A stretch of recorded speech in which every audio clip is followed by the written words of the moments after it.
परम पूज्य प्रभुश्रीजी द्वारा योजना करेल समाधि मरण पर्वની આરાધના શરૂ થાય છે। તેના અનુસંધાનમાં આજે સમાધિ મરણમાં બળ મળે એવા પરમ કૃપાળુ દેવ દ્વારા લિખિત પત્રાંક 692 જે આપણે રોજે રાત્રે ભક્તિમાં બોલીએ છીએ।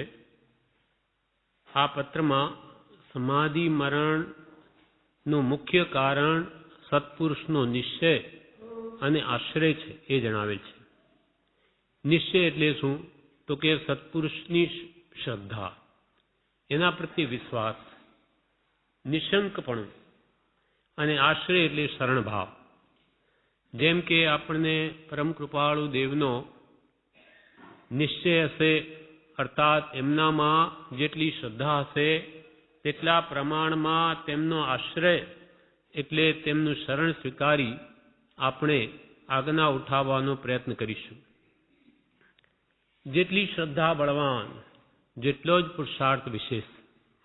એટલે ધર્મમાં સત્પુરુષમાં નિશંકપણું જોઈએ, નિશ્ચય જોઈએ, દ્રઢ વિશ્વાસ જોઈએ, તો જ એનું શરણ લેવાય, એટલે કે એનો આશ્રય ગ્રહણ કરાય, એની આજ્ઞા ઉપાસાય। પત્રાંક 625માં પત્ર સુધામાં બ્રહ્મચારીજી જણાવે છે કે દુર્લભ એવો મનુષ્ય દેહ પણ પૂર્વે અનંતવાર પ્રાપ્ત થયા છતાં કંઈ પણ સફળપણું થયું નહીં। એ પત્રાંક 692 એ વારંવાર વિચારવા તથા મુખપાઠ કરી રોજ મનનપૂર્વક લક્ષ્યમાં લેવા વિનંતી છે જી। આ કૃપાલદેવે લખેલ પત્રાંક 692 ને મુખપાઠ કરી રોજે વાંચવા વિચારવા આવ્યું છે। આ પત્ર 692માં અંબાલાલભાઈ ખંભાતવાળા, જેમને પરમ કૃપાળુ દેવના આશ્રયથી આત્મજ્ઞાન થયેલું, તેમના શાળા શ્રી કુશાલભાઈ હતા, તેમના નિમિત્તે આ કૃપાળ દેવે આ પત્ર લખ્યો છે। આ પત્ર વિશે પૂજ્ય શ્રી બ્રહ્મચારીજી આ પત્રના વિવેચનમાં જણાવે છે કે ખુશાલભાઈ અંબાલાલભાઈના શાળા હતા। કોના નિમિત્તે, કોના પર આ પત્ર લખવામાં આવ્યો તે જણાવે છે। સંમત 2010 કાર્તિક સુદ 30 અગાસ આશ્રમમાં આ વાત કૃપાલ બ્રહ્મચારીજીએ કરી। આ પત્રના વિવેચન સમયે પૂજ્યશ્રી કહે, ખુશાલભાઈ અંબાલાલભાઈના શાળા હતા, ઉંમર નાની હતી, એ વિશેષ બીમાર હતા, તેથી અંબાલાલભાઈ ત્યાં ગયા અને ખબર પૂછી। બીજા તો બધા જતા રહ્યા, પણ અંબાલાલભાઈ થોડી વાર બેઠા। સાધારણ જીવો તો ખબર પૂછવા જાય અને એક મુમુક્ષુ જાય તેમાં ઘણો ફેર છે। લૌકિક સગાવાલાઓ આપણે બીમારોએ ખબર પૂછે અને એક મુમુક્ષુ આવે એમાં ઘણો અંતર છે, રાત દિવસનો અંતર છે। એ તો લૌકિક વાતો કરી સંસાર સ્મરણ કરાવીને જતા રહે, જ્યારે મુમુક્ષુ તો જુએ કે એના આત્માની સ્થિતિ શું છે। અંબાલાલભાઈના શાળા હતા, પણ એ પણ આત્માર્થી હતા।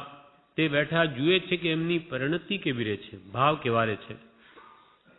એ જોતા એમને થયું કે કુશાલભાઈને એક યુવાન સ્ત્રી હતી અને પુત્રો હતા, એવો જ્યાં ફરે ત્યાં ખુશાલભાઈની દ્રષ્ટિ જાય। પોતે મરણ પથારી છે, છેલ્લા દિવસો પસાર થઈ રહ્યા છે, પણ પોતાની યુવાન સ્ત્રી અને પુત્રો તરફ વૃત્તિ રહ્યા કરે છે। એવો જ્યાં ફરે એની સ્ત્રી વગેરે ખુશાલભાઈની દ્રષ્ટિ ત્યાં જાય। અંબાલાલભાઈને થયું કે એમનો થોડા દિવસમાં તો આ દેહ છૂટી જશે એમ જણાય છે, અને એમના ભાવ તો એવા રહે છે। એમનું હિત થાય એવું કંઈક કરવું, એમના આત્માનું કલ્યાણ થાય એવું કંઈક કરવું। પછી એ ઘેર ગયા અને તેમને સમજાવવા માટે વિસ્તારથી ખૂબ મોટો કાગળ લખ્યો કે એમને કંઈ ધ્યાનમાં આવે કે આપણે હવે શું કરવું જોઈએ અંત અવસ્થાએ। અને સાથે પરમ કૃપાળુ દેવને પણ સમાધિ મરણ વખતે આવું વિઘ્ન દૂર હરવા માટે કાગળ લખ્યો કે હે કૃપાનાથ, આપ પણ એવું કંઈ પત્ર લખો કે જેથી એમની વૃત્તિ પણ સ્થિર થાય, આત્મા પ્રત્યે લક્ષ્ય થાય અને આખર સુધી સદભાવ અને શરણ ટકી રહે એવી બોધની માંગણી કરી। પછી પરમ કૃપાળુ દેવે આ પત્ર લખ્યો 692માં, જેમાં અંતમાં શ્રી સદગુરુએ કહ્યો છે એવા નિર્ગંત માર્ગનો મને સદાય આશ્રય રહો એ લખ્યું. આ પત્ર પરમ કૃપાળુ દેવની કૃપારૂપ છે. તે સર્વજીવને સમાધિ મરણની તૈયારી કરાવી આત્માર્થ પ્રેરે અને મરણ સુધી સત્પુરુષનો આશ્રય ટકાવી રાખવાનું બળ આપે એવો આ પત્ર છે. એમાં હું દેહાદિ સ્વરૂપ નથી અને દેહ સ્ત્રી પુત્રાદિ કોઈ પણ મારા નથી. શુદ્ધ ચૈતન્ય સ્વરૂપ અવિનાશી હું આત્મા છું. એ ભાવ એમને દ્રઢ થઈ ગયો. આ જે ભાવ પોતાની સ્ત્રી પુત્રાદિમાં વૃત્તિ રહેતી હતી એ ફરી ગઈ. કૃપાળુને એક પત્ર આવતા હું શુદ્ધ ચૈતન્ય સ્વરૂપ આત્મા છું, એ સ્ત્રી પુત્રાદિ મારા નથી એવો ભાવ એમને દ્રઢ થઈ ગયો. હું શુદ્ધ ચૈતન્ય સ્વરૂપ છું, હું કદી નાશ પામવાનો નથી એમ એમને ભાવના થઈ ગઈ. આત્માનો દેહ નથી, સ્ત્રી પુત્રાદિ પણ આત્માના નથી. આ તો બધા લફરા વળગ્યા છે. એ જ્ઞાનીએ કહ્યો તે માર્ગે મારે વૃત્તિ રાખવાની છે એમ એ પત્રથી થઈ ગયું. એમ કંઈક વૈરાગ્ય હોય તો બીજેથી વૃત્તિ ઉઠીને આત્મા ભણી જાય. સત્પુરુષ પ્રત્યે પ્રીતિ છે અને તેમના વચનો પ્રત્યે પ્રીતિ છે તે જીવને અનંત હિત કરનાર છે. સત્પુરુષનો નિશ્ચય, એની શ્રદ્ધા વિશ્વાસ પ્રતીતિ અને એનું શરણ લે તો એ આત્માને અનંત કલ્યાણરૂપ છે. કેમ કે સત્પુરુષો અનંત જન્મ મરણથી છોડાવે એવો જ એમનો ઉપદેશ છે. હવે પત્રાંક 692 જે કૃપાલદેવે કુશાલભાઈ ઉપર લખ્યો એ આપણા બધાને કલ્યાણ માટે છે. એમાં કૃપાલદેવ કહે છે, પત્રાંક 692 મુંબઈ 2 જેઠ વદ 1952, 104 કે 5 વર્ષ થઈ ગયા આ પત્રને લખ્યાને કૃપાલદેવે આજે.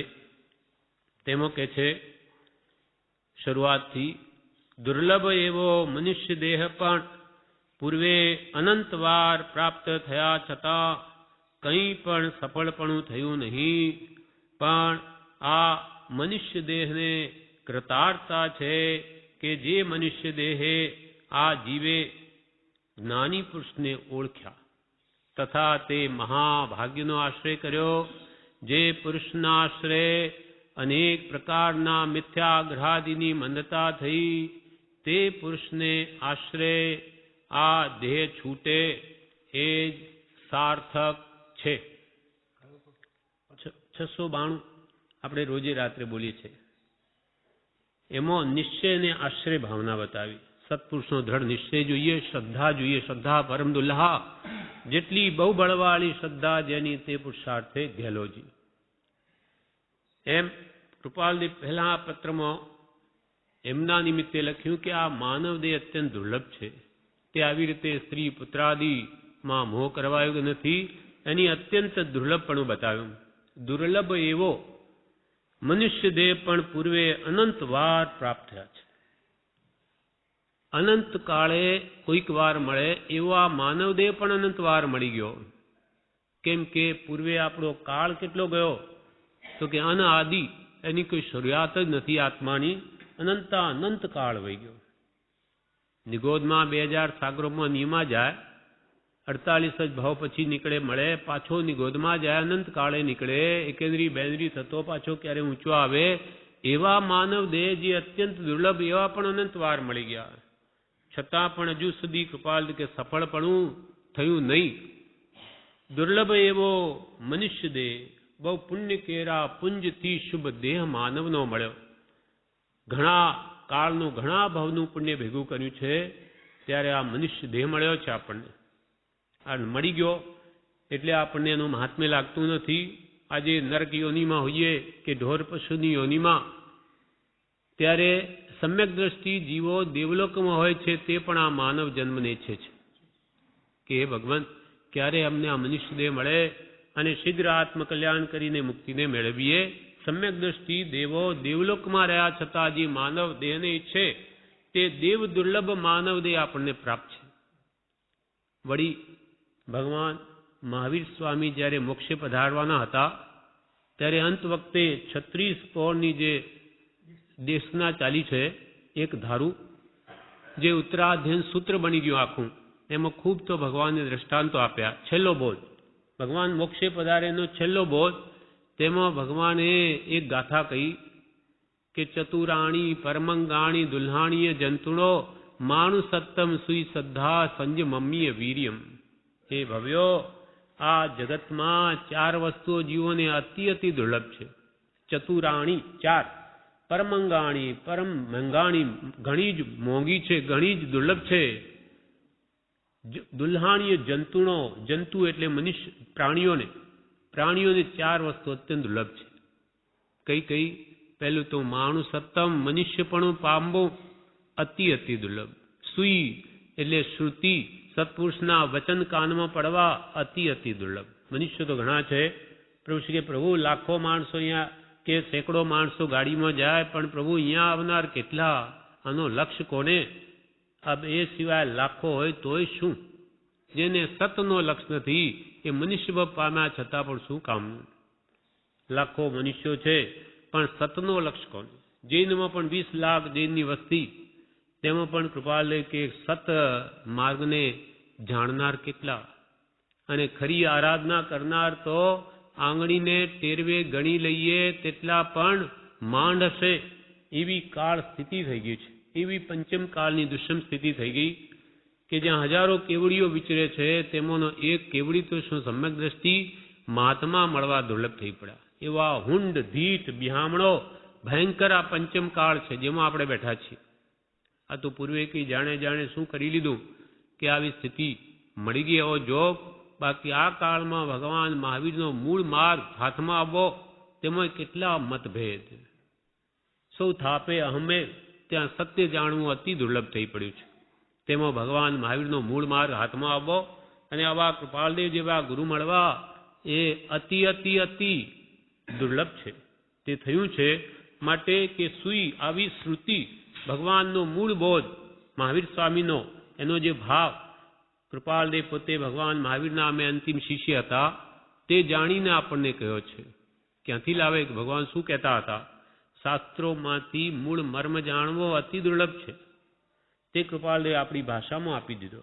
સુઈ એટલે શ્રુતિ, સત્પુરુષના વચનની અતિ દુર્લભ. માણુ સત્તમ સુઈ શ્રદ્ધા, અને આ પ્રત્યે શ્રદ્ધા થવી, વિશ્વાસ આવવો કે ભગવાન મહાવીરે કહ્યો એ જ આ મૂળ માર્ગ છે અને એ આરાધનાથી જ મારું કલ્યાણ થશે, એવું વિશ્વાસ દ્રઢ થવું હૃદયમાં અતિ દુર્લભ છે. શ્રદ્ધા પરમ દુર્લભ. એ મહાવીર સ્વામીનું પરમ વિચારણીય વાક્ય છે. પ્રભુ શ્રી કહે આવતી પરીક્ષણ સુધી વિચારજો. સુઈ શ્રદ્ધા, તેના પ્રત્યે શ્રદ્ધા, અને પછી અંતિમ સંયમમ્ય વીર્યમ, સંયમમાં વીરનું સ્ફુરવું, એ પ્રમાણે ભગવાનની આજ્ઞા પ્રમાણે વર્તવાનો ભાવ થવો, એ તો અતિ અતિ અતિ દુર્લભ છે. આજે આપણને ઓછા વત્તા પ્રમાણમાં આવો માણસ મનુષ્ય જન્મ મળ્યો, શુભ દેહ મળ્યો, એ હલકી જાતિમાં, એ પણની ચંડાલ કુલમાં નહીં, ઉત્તમ કુલમાં જન્મ મળ્યો છે, ઉત્તમ આર્ય ક્ષેત્ર મળ્યું, આ જૈન ધર્મ મળ્યો, સદગુરુ મળ્યા, એ મળ્યું છે. એટલે હવે મનુષ્યપણું મળ્યું, પછી શ્રુતિ મળી, સત્પુરુષના વચન સાંભળવા મળ્યા, કંઈક શ્રદ્ધા થઈ, ત્યારે જ આપણે અહીંયા આવ્યા છીએ. હવે ચોથું એક કારણ ખૂટે છે, તે છે પુરુષાર્થ. સંયમમ્ય વીર્યમ, સંયમમાં વીર્યનું સ્ફુરવું, ઈચ્છાઓને રોકવી, વિષય કષાયને દૂર કરવા, એ રૂપ પુરુષાર્થ ખૂટે છે. એટલે જો ઈચ્છો પરમાર્થ તો કરો, સત્ય પુરુષાર્થ ભવસ્થિતિ આદિ નામ લઈ છેદો, નહીં આત્માર્થ, હવે તમે આત્માર્થને છેદો નહીં. આ તો એક સ્વયંભૂ રમણ સમુદ્ર, જેને મોહની ઉપમા આપી છે, એ તરતા તરતા કિનારે આવી ગયા, હવે આ નાવ ડૂબી રહ્યું છે. કરોડો અસંખ્યાત જે ગાઉનો સમુદ્ર છે એ તરીને કાંઠે આવી ગયા અને ડૂબતા હોઈએ તો અરે કે આટલો કાળ મારો બધો ભોગ ચાલ્યો જશે, આટલું પુણ્ય ભેગું કર્યું, હવે બહુ જ સાચવવા જેવું છે. આ મનુષ્ય ભાવનો એક સમય પણ વ્યર્થ ખોવા જેવું નથી. એટલે કૃપાલદેવ કે છે દુર્લભ એવો મનુષ્ય દેહ, પણ દુર્લભ હૈ નર જન્મ તથા શ્રાવક કુલ ભારી, સત્સંગતિ સંયોગ જીન શ્રદ્ધાધારી. સવારમાં રોજે બોલીએ છે કે આ દુર્લભ હે નરજન્મ, તેમાં પણ શ્રાવક કુલ ભારી, સત શ્રાવકનો કુલ મળવું અતિ દુર્લભ છે. અને સત્સંગતિનો સંયોગ, સત્સંગ પણ આ કાળમાં ક્યાં દુર્લભ થઈ પડ્યો. અને શ્રદ્ધાધારી, તેના પ્રત્યે શ્રદ્ધા થવી અતિ દુર્લભ છે. એટલે દુર્લભ એવો મનુષ્ય દેહ પણ પૂર્વે અનંત વાર પ્રાપ્ત થયા છતાં કંઈ પણ સફળપણું થયું નહીં. ભગવાન મહાવીર સ્વામીની અંતિમ દેશના ઉત્તરાધીન સૂત્ર, એમાં ભગવાને 10 દ્રષ્ટાંત આપ્યા. આ માનવ દેહની દુર્લભતાને કોઈ રીતે પણ જીવ સમજે એના માટે 10 દ્રષ્ટાંત આપ્યા છે. 10 દ્રષ્ટાંત તે દુર્લભ એવો માનવ દેહ. તેમાં પહેલું દ્રષ્ટાંત આપ્યું છે એ આપણને મનુષ્ય ભવની દુર્લભતા સિદ્ધ કરે છે. એટલે સંક્ષેપમાં આપણે 10 દ્રષ્ટાંત જોઈ જઈએ. પહેલું દ્રષ્ટાંત છે ચોલ્લકનું દ્રષ્ટાંત. ચોલ્લક પાસક ધનને. ચોલ્લકનું દ્રષ્ટાંત એટલે ચોલ્લક એટલે ભોજન. બ્રહ્મદત્ત ચક્રવર્તીની વાત છે. તે સમયે એને રાજ્ય મળેલું નહીં. તેના પહેલા એ ફરતા બીજે ગામે એક બ્રાહ્મણ સાથે મિત્રતા થઈ ગઈ. પછી બ્રહ્મદત્તે કહ્યું કે હું ચક્રવર્તી થવાનો છું, ત્યારે તું મારી પાસે આવજે. એ ચક્રવર્તી થયા સાંભળીને બ્રાહ્મણ આવ્યો. માંડ એ કેટલો મહા મુશ્કેલી અંદર પ્રવેશ કરે છે, કોઈ આવવા દે નહીં. એટલે કોઈ બહાનું કરીને એવું નિમિત્ત બનાવીને પહોંચી ગયો. પછી કે મને ઓળખ્યો, આપણે મિત્ર હતા તે વખતે તમે કહેલું કે આવજો. હવે કંઈ પણ દક્ષિણા, બ્રાહ્મણ છે એટલે માગી. તો બોલો શું જોઈએ? તો કે જે માગો આપું. એમણે કહ્યું શું માગું? મારી પત્નીને પૂછી આવું. પત્નીને જેને પૂછ્યું કે ભાઈ માગવું શું? આ તો ચક્રવર્તી પસંદ થઈ ગયા, જે બોલો આપું. હવે એને વિચાર કર્યો કે જો 2-5 ગામ આપી દેશે તો આ મને છોડી દેશે, બીજી લાવી દેશે. એના કરતો આપણે તો જુઓ બ્રાહ્મણ છીએ, આપણે તો એ માંગો કે રોજની 2 સોના મોહર આપે, 2, અને રોજ નવા ઘરે ભોજન કરવા આપે. એટલે જાણે મારે રસોઈ કરવાની મટી અને તમારે કમાવું મટ્યું. બુદ્ધિશાળી હતી. રોજની 2 સોના મોહર દક્ષિણામાં અને રોજ નવા ઘરે ભોજન જમવા મળે. ચક્રવર્તીને કે તથાસ્તુ. એને તો કે અરે આટલું જ, કે બસ અમારે શું કરવાનું, અમારે વધારે હોય તો સાચવવું પડે, એટલે અમારે એ પણ લપ નહીં, અમે ખુશીથી 2 મોહર ખર્ચી શકીએ, એનાથી વિશેષ શું જોઈએ? એ તો કે તમારી ઈચ્છા. પછી એને પહેલું શરૂઆત થાય છે ચક્રવર્તીના ઘરથી ભોજન. હવે એનું ભોજન એટલે દુનિયામાં કોઈનું ના હોય. એ નરેન્દ્ર છે, નરોમાં ઇન્દ્ર જેવો છે. 363 રસોઈયા તો એના ઘરમાં જ હોય. એનું કુટુંબ જ એટલું મોટું, 96,000 રાણીઓ હોય અને કુટુંબ, પુત્રો વગેરે, એટલે 363 રસોઈયા તો એના ઘરમાં હોય. અને હજારો ગાયનું દૂધ, 100 ગાયને 100નું, 10 ગાયને 10નું, 1 ગાયને એ દૂધ ચક્રવર્તી પીએ. અને આવી ભોજનની સ્વાદિષ્ટ ભોજન એને ખાધું. પછી મંત્રીના ઘરે જમ્યો, બીજી વાર બધા વારા આવ્યા. હવે એને થાય છે કે જે ભોજન ચક્રવર્તીને ત્યાં હતું એનો વારો ફરી ક્યારે આવશે? હવે 6 ખંડનું જેને ઘેર રાજ્ય છે, કેટલા મોટા દેશો પડ્યા, કેટલા બધા, એ બધું ફરીને એની તો આયુષ્ય 100 એવા 5 આયુષ્ય 10 હોય તો ઓછા પડે, ફરી વારો આવે નહીં. એટલે અહીંયા કહ્યું, આ દ્રષ્ટાંત ભગવાન મહાવીરે આપીને કહ્યું કે ભલે દેવયોગે કદાચ વારો આવી જાય, પણ મનુષ્ય ભાવ જો એકવાર હાથમાંથી જતો રહ્યો તો એને ફરી કોઈ કાળે એનો જોગ બને છે. એટલે એક વખતે જો માનવ દેહ ચાલ્યો ગયો હાથમાંથી તો ફરી આશા રાખવી નહીં. બીજું દ્રષ્ટાંત પાસકનું આપ્યું. પાસક એટલે પાસા. ચાણક્ય ચંદ્રગુપ્તનો મંત્રી હતો, બહુ હોશિયાર હતો, બુદ્ધિશાળી હતો. એને રાજ્ય ભંડાર ભરવાનો ઈરાદો કર્યો.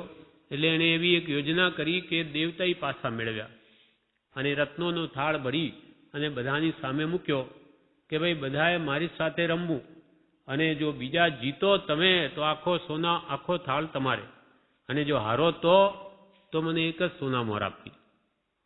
એ બધાને લોભ લાગ્યો કે આપણી જાય તો એક જ સોના મોહર, જેમ લોટરી લે ને 1 રૂપિયામાં લાખ કે કરોડ મળે, એમ જાય તો આપણી તો એક જ મોહર જાય, પણ જીતીએ તો જો આખો થાળ ભરેલો આપણને મળે. એટલે બધા જ એની સાથે રમે, પણ કોઈ જીતી શકે નહીં. દેવતા એ પાછા હતા, એટલે બધા આમ કરતા કરતા એને ભંડાર ભરી લીધો. અહીંયા ભગવાન કહે છે કે કદાચ દેવયોગે તેને પણ કોઈ જીતી શકે, પણ પ્રમાદથી જો મનુષ્ય ભાવ હારી ગયા તો ફરીથી આ મનુષ્ય ભાવ હાથમાં આવી શકે નહીં. ત્રીજું દ્રષ્ટાંત ધાન્યનું આપ્યું. આ ભગવાન મહાવીર સ્વામીનો અંતિમ ઉપદેશ છે. 36 પહોર લગાતાર દેશના આપીને પછી ભગવાનનું આયુષ્ય પૂરું થાય છે, પછી એ મોક્ષે પધારે છે. ત્રીજા દ્રષ્ટાંતમાં ભગવાને કહ્યું કે દેશમાં સારી વૃષ્ટિ થવાથી સર્વ પ્રકારનું પુષ્કળ ધાન પાક્યું. તેનો કોઈ એક દેવ બધા જ આખા દેશનો બધો ધાન ભેગું કરીને એક ઢગલો કરે અને તેમાં એક ખોબો સરસવના દાણા ભેળવે, એમાં નાખી દે, પછી એને હલાવી નાખે. આખા દેશનું કેટલું બધું ધાન્ય હોય અને એમાં એક ખોબો સરસવના દાણા નાખી પછી કોઈ વૃદ્ધ સ્ત્રીને કહે કે બાઈ, તમે આ બધામાંથી સરસવના દાણા જુદા કરી આપો. હવે આખા દેશનું ધાન્ય એમાં રાઈ જેવા દાણા સરસવના એ બધામાં ભેળવી લીધા અને એને જુદા પાડના ડોસીમાં માંડ દેખાય. આ કેવી રીતે જુદું પાડવું? આટલું દુર્લભ, એટલી દુર્લભ વસ્તુ એને કેટલું જોર પડે? થઈ ન શકે તેવું છે. વૃદ્ધા કોઈ કાળે તેમ કરી શકે નહીં. કદાચ દૈવયોગે તે બની શકે, પણ મળેલો મનુષ્ય દેહ ફરીથી મળવો દુર્લભ છે. ચોથું દ્રષ્ટાંત ભગવાને દ્યુતનું આપ્યું, જુગારનું. રત્નપુર નગરમાં શતાયુધ નામે એક રાજા હતો. તેને એક પુત્ર હતો. તેને એવો વિચાર આવ્યો કે પિતા તો આ ગાદી છોડતા જ નથી, એટલે હવે એને મારીને રાજ્ય લઈ લો. ગરડા થઈ ગયા છતાં એમને રાજ્યનો મોહ જતો નથી, એટલે એને વિચાર કર્યો કે પિતાને મારીને હું રાજા બની જાઉં. મંત્રીને આ વાતની ખબર પડી ગઈ, એટલે મંત્રીએ જઈને રાજાને જણાવ્યું કે આ પ્રમાણે તમારો પુત્રનો ઈચ્છા જણાય છે તમને મારી નાખવાની રાજ્ય માટે. ત્યારે પિતાએ પુત્રને બોલાવીને કહ્યું કે પુત્ર, આપણા કુળનો એવો રિવાજ છે કે દ્યુતમાં રાજાને જીતવો, અને નહીં તો કુળદેવી આપણા પર કોપાયમાન થાય છે. માટે તારે એમ કરવું કે મારી સાથે જુગાર રમવો. અને તે કેવી રીતે જીતવું? તો કે આપણા રાજમહેલમાં 108 થાંભલા છે. એક એક થાંભલા પર 108 પાસા છે પાડેલા. ત્યારે આપણે રમતા જવું. 108 વાર સળંગ તું જીતે તો તું એક થાંભલો જીત્યો કહેવાય. અને એમાં જો એક વાર પણ હું જીતી ગયો તો બધું ફોક પાછું એકડે એકથી. આવા 108 વાર જીતે એક થાંભલો જીતા, એવા 108 થાંભલા, એટલે 108 ગુણ્યા 108 એટલી વાર જીતે. તેમાં એક વાર પણ જો હારી ગયો તો પાછું એકડે એકથી. એ તો કેટલું દુર્લભ. તેમ અહીંયા કે છે કદાચ દૈવયોગે તે પણ બની જાય, પણ પ્રમાદથી મનુષ્ય ભાવથી ભ્રષ્ટ થયેલો પ્રાણી ફરીથી મનુષ્ય ભાવ પામી શકે નહીં. એટલો દુર્લભ માનવ દેહ છે જે આપણને આજે પ્રાપ્ત છે. આવી જોગવાઈ બહુ જ દુર્લભ છે. તો માંડ આજીવિકા પેટ ભરવામાં જ જીવનનો સમય પૂરો થાય તો આપણને તો બધું નિરાંતે મળી રહે છે. હવે પણ આત્માર્થ નહીં કરીએ તો આપણા જેવો બીજો કોઈ મૂર્ખ નથી. પાંચમું દ્રષ્ટાંત રત્નનું આપ્યું. ધનદ નામનો એક શેઠ હતો. તે પરગામ ગયો ત્યારે પુત્રોએ વિચાર્યું કે પિતા કેવળ રત્નો જ ભેગા કર્યા કરે છે. પિતા તો કમાવામાં જ પડ્યા રત્નો જ ભેગા કર્યા કરે, જ્યારે બીજા કરોડપતિઓ તો પોતાના મકાન ઉપર જેટલા કરોડ હોય તેટલી ધજાઓ બાંધે છે. પેલાના જમાનામાં એવું હશે, કેટલા કરોડનો એ કરોડપતિ છે એટલી ધજાઓ લગાડે ઉપર. એટલે પુત્રોને થયું કે આપણા પિતા તો ખાલી આ ભેગું કરવામાં જ પડ્યા છે, આપણે પણ ધજાઓ લગાડીએ. આપણે પણ રત્નો વેચી જેટલા કરોડ આવે તેટલી ધજાઓ બાંધીએ અને જગતમાં મોટા ગણાઈએ. તેથી પરદેશથી જે વેપારીઓ આવ્યા તેમને જે ભાવે રત્નો માગ્યા વેચી દીધા. કારણ તેમને તો ભાવની ખબર જ નહોતી. એ તો ખાઈ પીને મોજ કરતા હતા. પુત્રો પિતા કમાવતા એટલે એમને કંઈ ખબર જ નહીં કે કઈ કિંમતે આ વેચવી જોઈએ.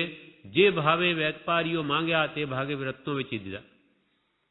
પિતા ઘરે આવી પુત્રોને લક્ષ્મીનો નાશ કરનાર જાણી ઘરમાંથી બહાર કાઢી કહ્યું કે જાઓ એ બધા રત્નો લઈને પાછા ઘેર આવજો. બધા રત્નો વેચી દીધા, જાઓ નીકળી જાઓ ઘરમાંથી. હવે પાછા બધા આટલા રત્નો લઈને ઘરે આવજો, એના પહેલા આવવું નહીં. હવે એ બધા વેપારીઓ લઈ ગયા. હવે ક્યાંથી લાવે અને એના માટે ચૂકવવા માટે કિંમત ક્યાંથી લાવે? એટલું બધું ક્યારે કમાવે અને ક્યારે બને? એમ દૈવયોગે કદાચ બને, પણ પ્રમાદથી ગુમાવેલો મનુષ્ય દેહ ફરી મળવો દુર્લભ છે. છઠ્ઠું દ્રષ્ટાંત ભગવાને સ્વપ્નનું આપ્યું. એક રાજાને મૂળદેવ નામનો પુત્ર હતો. તે વ્યસની હતો. તેથી તેને રાજાએ બહાર કાઢી મૂક્યો. તે બેનાતર નગર તરફ આવ્યો. ત્યાં મુસાફરખાનામાં સૂતો હતો. ત્યાં મૂળદેવને એક સ્વપ્ન આવ્યું કે હું ચંદ્ર પી ગયો. ત્યાં એક સંન્યાસીના શિષ્યને પણ આવું સ્વપ્ન આવ્યું. બધા મુસાફરખાનામાં સૂતેલા. એટલે સવારમાં શિષ્યએ પેલા સંન્યાસીના શિષ્યએ તો ગુરુને પૂછ્યું કે આજે મને એવું સ્વપ્ન આવ્યું, તેનું શું ફળ મળશે? તો કે તને ભીખમાં ઘીના સાકરનો મોટો લાડવો મળશે, એટલું તને મળશે. આ ફળ આવ્યું. ત્યારે પેલાએ શું કર્યું? મૂળદેવ રાજપુત્ર હતો. વિધિ સહિત નિમિત્યા પાસે જઈ અને યથાવિધિ એની જે કરવાની એ કરીને પછી સ્વપ્નનું ફળ પૂછ્યું. ત્યારે નિમિત્યાએ શું કહ્યું કે પહેલા તમે મારી કન્યાને પરણો, પછી હું તમને વાત કરું. પહેલા લગ્ન કરી દો, મારી કન્યા મોટી થઈ, એમ કરીને પરણાવી દીધી. અને પછી જણાવ્યું કે તમને 7મે દિવસે રાજ્ય મળશે, તમે રાજા છો તો 7મે દિવસે. આ સપનાનું ફળ આ છે. તે જ નગરનો પુત્ર વગરનો રાજા મરણ પામવાથી પંચદિવ્ય થયા. હાથીએ મૂળદેવ ઉપર કળશ ઢોળ્યો. તે જાણી પેલા સંન્યાસી શિષ્યને પણ થયું કે આવું જ મને સ્વપ્ન આવેલું, મને રાજ્ય કેમ ન મળ્યું?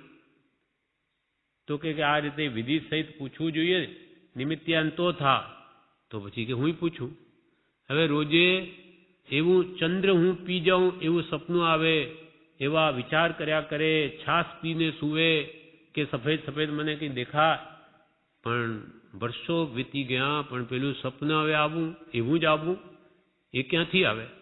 એમ કદાચ દૈવયોગે તે પણ બની શકે, પણ પ્રમાદમાં મનુષ્યભાવ ખોઈ નાખે તો ફરી માનવદેહની આશા રાખવી નહીં. 7મું દ્રષ્ટાંત ભગવાને રાધાવેદ સાધવાનું આપ્યું. ઇન્દ્રદત્ત નામનો રાજા હતો. સુરેન્દ્ર દત્ત નામનો પુત્ર હતો. તેણે રાધાવેદ સાધ્યો. આકાશમાં પૂતળી ફરે, તેની ડાબી આંખ બીંધવી અને પોતે જોવું ક્યાં? નીચે પાણીમાં, અર્જુનની જેમ. રાધાવેદ સાધ્યો તેમ તો એ કેટલું મુશ્કેલ છે. ફરતી પૂતળીની ડાબી જ આંખ બીંધવી, તે પણ નીચે પાણીમાં જોઈને. તે પણ કદાચ બને દેવયોગે, પણ દુર્લભ એવો માનવ દેહ જો વ્યર્થ ખોઈ નાખ્યો તો ફરી અનંત કાળે આશા રાખવી નહીં. 8મું દ્રષ્ટાંત ભગવાને કુર્મ એટલે કાચબાનું આપ્યું. સમુદ્રમાં અનેક જળચર પ્રાણીઓ હોય છે. તેમાં એક કાચબો પોતાના કુટુંબા પરિવાર સહિત અંદર પાણીમાં રહેતો હતો. તેને એકવાર શું બન્યું કે જાડી સેવાલ બાંધેલી હોય પાણી ઉપર સમુદ્રની, એ એકવાર ખસી ગઈ હવાથી કે કંઈ પણ કારણે. એટલે એને મોઢું બહાર કાઢ્યું કાચબે, તો જોયું કે ઓહો, આ સૂર્યનો પ્રકાશ, પૂર્ણિમાની રાત હતી અને આ તારાઓ, એ જોઈને એને થયું કે ઓહો, આ કેવું દ્રશ્ય છે. એટલે આપણને જેમ કુટુંબ પ્રત્યે મોહ હોય, સારું હોય તો એને બતાવીએ, એમ એ જીવ છે. ભાવ તો એવા ને એવા. એટલે કાચબો અંદર જઈને પોતાના બચ્ચાને લઈ આવ્યો કે જો તમને બતાવું બહાર કેવું છે. પણ ત્યાં આવ્યો એટલામાં તો પેલું કાણું પાછું પુરાઈ ગયું. હવે કેટલોય ફર્યો, કેટલોય જોઈએ, પણ ક્યાંય બહાર દેખાય જ નહીં. એમ દેવયોગે કે જે સમુદ્રમાં ઘણો ભટક્યો પણ છિદ્ર ક્યાંય મળ્યું નહીં. દેવયોગે કદાચ માનો મળી જાય, પણ પ્રમાદથી આવો માનવ દેહ વ્યર્થ ગુમાવવાથી ફરી મળવાનો નથી. નવમું દ્રષ્ટાંત ધૂસરીને ખીલીનું આપ્યું ભગવાને. આટલા બધા દ્રષ્ટાંતો કેમ આપ્યા? કે કોઈ રીતે આ જીવ સમજે કે આ ઘણી દુર્લભ વાત, તમને આ વસ્તુ હાથમાં આવી ગઈ. રત્ન ચિંતામણી જેવી જેની એક ક્ષણ છે, એક સમય છે. કૃપાલદેવ કે આ મનુષ્ય ભાવની એક ક્ષણ રત્ન ચિંતામણી કરતા વિશેષ મૂલ્યવાન છે. એને જો આત્માર્થમાં ગાળે તો એ મહાલાભ મેળવી શકે, અને પ્રમાદમાં ગાળે તો એની કિંમત એક ફૂટી બદામની પણ નથી. નવમું દ્રષ્ટાંત ભગવાન ધૂસરીને ખીલીનું આપે છે. અસંખ્યાત યોજન વિસ્તાર વાળો સ્વયંભૂ રમણ સમુદ્ર છે. આપણે જ્યાં બેઠા છીએ એથી બંગડીના આકારે એક દ્વીપ એક સમુદ્ર, એક દ્વીપ એક સમુદ્ર, એવા એક પછી એક થી બમણા અસંખ્યાત છે. છેલ્લો જે છે એ સ્વયંભૂ રમણ સમુદ્ર છે. 14 રજ્જુ પ્રમાણ આખો લોક છે, 363 ઘન રજ્જુ પ્રમાણ. પણ 14 રજ્જુ પ્રમાણ ખાલી ગણીએ તો ઉપર નીચે 7 રજ્જુ, નીચે 7. એટલો દેવલોક બધા 7 રજ્જુ પ્રમાણ બધા આવી ગયા. 7 નરકો બધી 7 રજ્જુ પ્રમાણમાં આવી ગઈ. તે 14 રજ્જુ પ્રમાણ લોકવાળા વિસ્તારમાં આ સ્વયંભૂ રમણ સમુદ્ર જ અડધો રજ્જુ પ્રમાણ છે. અડધો કેટલો મોટો અસંખ્યાત એ યોજન વાળો એ સમુદ્ર. તેના એક ખૂણે કોઈ દેવ એક ધૂસરી નાખે. જેમ ગાડાના બળદ ઉપર પેલું બેસાડવામાં આવે લાકડું, એને ધૂસરી કહે.